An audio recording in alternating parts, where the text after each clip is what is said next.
Damn you, Akbar. Starfleet High Commanders orders us to return to Earth's base dock to talk about the Star Trek Online New Dawn situation. Yes, Lieutenant. Very well then. Helmsman, set a course for Earth's base dock. We will discuss our next move with Starfleet High Command. Maximum warp. Engage.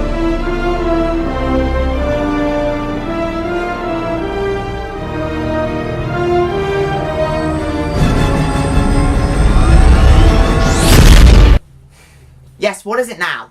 Sir, I'm getting a reading I don't understand, but whatever it is, it's locked weapons on us. All hands, brace for impact!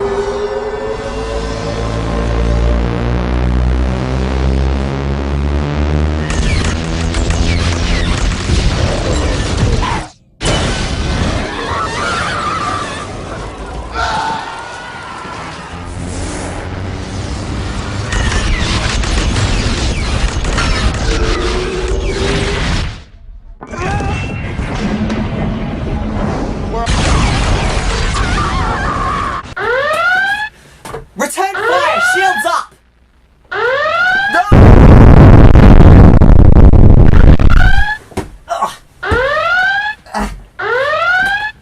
Damage report!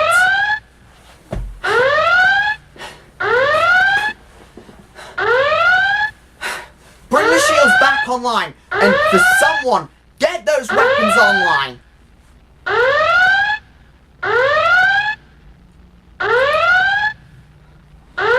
Open a channel. This is Admiral FunReviews of the Federation Starship Enterprise. What gives you the right to attack a Federation starship?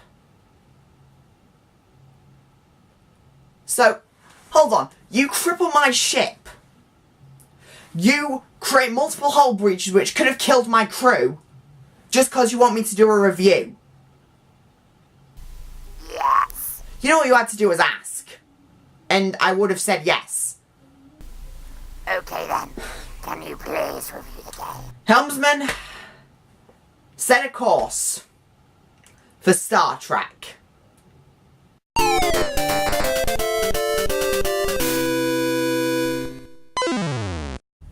Hello everybody, FunReviews here, and since I thought I was free from this in season 1, Hello everybody, FunReviews here, and today I'm going to be reviewing Star Trek Online A New Dawn.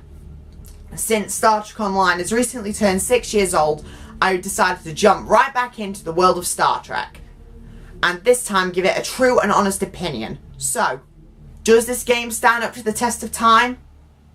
Or will it fade into obscurity? Let's find out. The story for Star Trek Online is...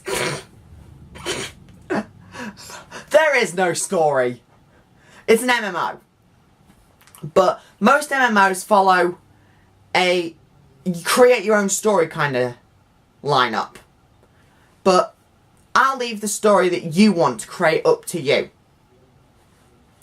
Now, let's jump straight into how the game plays, because that is what's the most important in an MMO, because that is what you'll be playing for hours and hours on end. So, what is the gameplay like? Somehow, by some miracle of engineering, this game manages to perfectly blend diplomacy, even though a lot of the time for me it ends up in combat, space combat, and ground combat.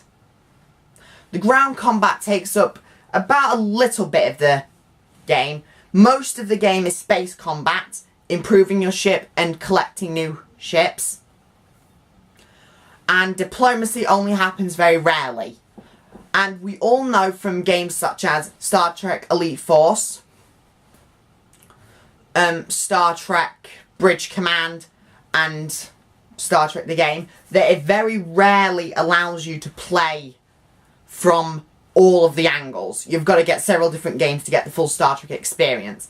But you don't have to with Star Trek Online. With Star Trek Online, you can play for hours on end without being charged a penny. This game is free to play, but if you want, you can get Zen or dilithium crystals to enhance. Ensign, get that off my screen now. Ugh. Unlike that, Star Trek Online's dilithium and paywall system is not in fact a paywall. It is simply just a means to advance quicker if you so choose it. But with me, I very rarely bought Zen. In fact, from the time when I started, ages ago, to today, I only bought $7.99 worth of Zen, which is 1,200 Zen. And that was because I didn't understand how the system works then. But once you get the hang of it, this game is a blast to play. Now, how does the game look? Star Trek Online is easily the most beautiful MMO ever to be put to the MMO market. Not because of the environment, because of the graphical abilities. Whilst I have to admit, the damage modelling on your ship isn't that good. It's just patches of damaged hull pasted on the normal hull. But it still gives you that feeling that your ship is under severe attack. And for some unknown reason, the ship doesn't break apart when it's destroyed. It just explodes, which is weird. But on top of that, it also allows you to visit the interior of your ship, sit in the captain's chair, and get exclusive ships interiors for only a couple of 400 Zen. But other than that, the game standard modelling is absolutely stunning. I could pick out each individual window on my ship if I so choose it, but I don't, because I don't want to waste my time like that. But you also allow yourself to customize your own character from various species and appearances. And from that, I thank you, because I can't stand it where MMOs just give you a couple of set appearances and that's it. But in terms of your physical appearance, you can select your uniform from most of the different uniform types from the Star Trek universe.